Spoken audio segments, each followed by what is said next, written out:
আজকে রাঙামাটি যাচ্ছি।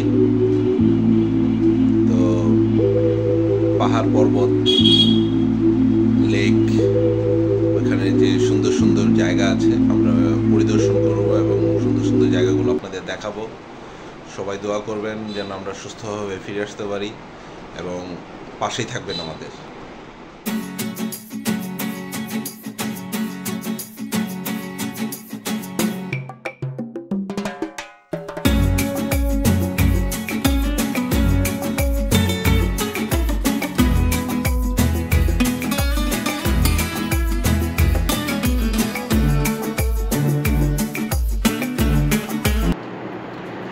এরপরে আমরা পরিবার নিয়ে রওনা দিয়ে দেই সায়দাবাদ বাস টার্মিনালের উদ্দেশ্যে। আমরা বাসের জন্য অপেক্ষা করতে থাকি। এর কিছুক্ষণ পরই শ্যামলী যে বাস, সেই বাসটা চলে আসে। আমরা রওনা দিয়ে দিই। যেতে যেতে কুমিল্লার যে পথ, কুমিল্লার যে রাস্তাটা আসলে খুব ভয়ঙ্কর একটা রাস্তা, যেটা আমরা সবসময় শুনে আসছি ডাকাতের খপ্পরে পড়ে।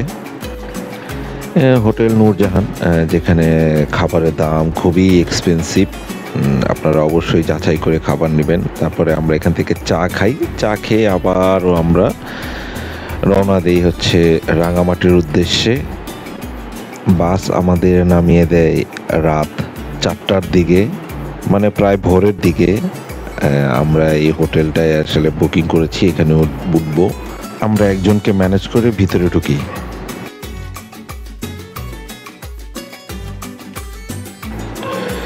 শুভ সকাল। আমরা যে রুমটা ভাড়া নিয়েছি, ওই রুমের পাশ দিয়ে লেকটা দেখা যাচ্ছে বারান্দা দিয়ে। তারপরে আমরা সকালবেলা উঠে কাস্তুরি যেই হোটেলটা আছে, এখানে আমরা নাস্তা করতে চলে আসি। পহেলা বৈশাখ, যেটাতে আমরা আসলে পহেলা বৈশাখে ঘুরতে গিয়েছিলাম, পয়লা বৈশাখের যে রং তুলি করা হয়েছে সেই রাঙামাটিতে। তারপরে আমরা একটা সিএনজি ভাড়া করি। সিএনজি ভাড়া করে চলে যাই একটা পর্যটক এলাকা, খুবই সুন্দর। রাজবন বিহার, যেটা আসলে মূর্তি থাকে এবং বৌদ্ধরা এখানে পূজা করে। খুবই সুন্দর জায়গা। আমরা আসলে ওই জায়গাটা ঘুরতে যাই, ভালো লাগে। এবং ভর দুপুর, এত গরম যা আসলে বলে বোঝাতে পারবো না। খুবই সুন্দর একটি জায়গা। অনেক গরমের কারণে আসলে আমাদের পা ঠোসা পড়ে গিয়েছিল।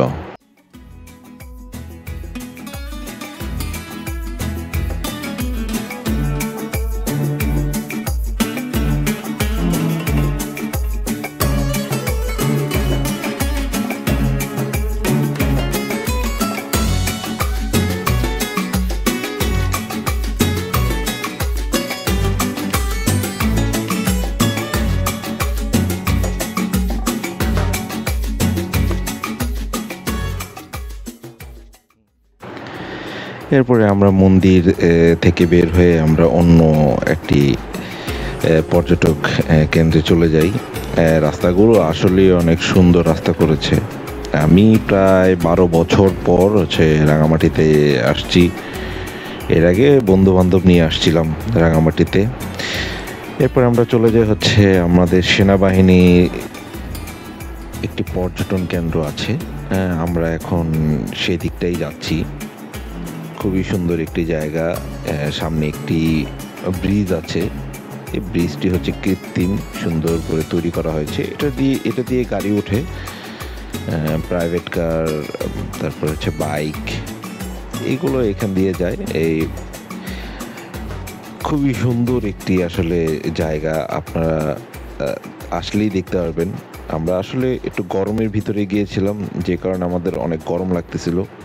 বাট আপনারা যদি কখনো শীতে আসেন, এই জায়গাটা আসলে অনেক উপভোগ করতে পারবেন। কিন্তু রাঙামাটির যে লেক, এটা আসলে পানি বেশি থাকে না শীতে আসলে। যদি আপনারা গরমকালে, বর্ষাকালে আসেন, তখনই আসলে পানি পাবেন এবং দেখতে অনেক ভালো লাগবে এবং খুবই সুন্দর। এটা সেনাবাহিনীরা করেছে এই জিনিসটা। এখানে অনেক পর্যটন লোক আসে ঘুরতে। খুবই সুন্দর একটি জায়গা। ভালো লাগলো আসলে এই জায়গাটা। খুবই সুন্দর একটি জায়গা।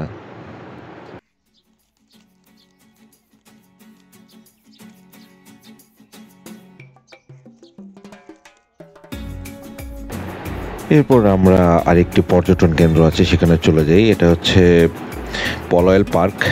খুবই সুন্দর একটি পার্ক। আমি এটা নতুন দেখেছি। এটা হয়তো নতুন করেছে, আমি এর আগে পাইনি। কারণ 12 বছর অনেক, প্রায় এক যুগ পরে আসছি। খুবই সুন্দর, মাটি দিয়ে তৈরি। হ্যাঁ, বাচ্চা খেলা করছে। তারপরে এখানে একটা সুন্দর একটি পানির ঝর্ণার মতন পুতুল দিয়ে, তারপরে একটা আর্টিফিশিয়াল সুন্দর একটি দৃশ্য দেখলাম। আসলে ভালো লাগলো জায়গাটা, এবং খুবই সুন্দর একটা দৃশ্য উপভোগ করতে পারবেন আপনারা যখন এখানে আসবেন। এখানে সামনে বসার জায়গা আছে, আপনারা বসে জায়গাটা উপভোগ করতে পারবেন। এখানে ছোট ছোট ট্রলারও আছে এবং ছোট ছোট স্টিমারও আছে, যেগুলো দিয়ে আপনারা এই লেকটি ঘুরতে পারবেন এবং উপভোগ করতে পারবেন। খুবই মজার আসলে, যারাই আসতেছে ওইখানে খুবই ভালো লাগতেছে। আমাদের জায়গাটা খুবই ভালো লাগছে, খুবই সুন্দর একটি জায়গা। আমরা অনেকক্ষণ এখানে বসেছিলাম, ভালো লাগলো আসলে।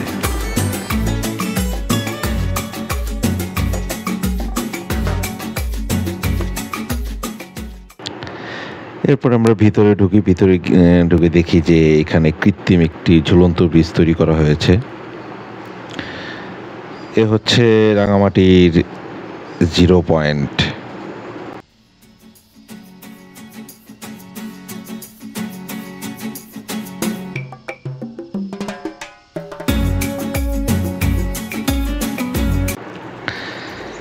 এরপরে আমরা চলে আসি ডিসি বাংলো। এই গাছের বয়স হয়েছে 320 বছর বয়স, এখনো জীবিত অবস্থায়। হ্যাঁ, চলে আসলাম ডিসি বাংলো। সামনে হচ্ছে ডিসি অফিসের পাশেই হচ্ছে একটি পার্ক তৈরি করা হয়েছে। এখানে শিশুদের খেলার জন্য খুবই সুন্দর একটি জায়গা তৈরি করেছে। এখানে আসলে বাচ্চারা খেলাধুলা করে, খুবই সুন্দর একটি জায়গা। অবশেষে আজকের দিনটা খুবই ভালো উপভোগ করলাম। আমরা আসলে রাঙামাটিতে আরও 2 দিন থাকবো। সবাই পাশেই থাকবেন, ভালো থাকবেন, সুস্থ থাকবেন, এবং সবাইকে অন্তর থেকে বলছি সাবস্ক্রাইব করবেন। আগামী পর্বে আবার দেখা হবে।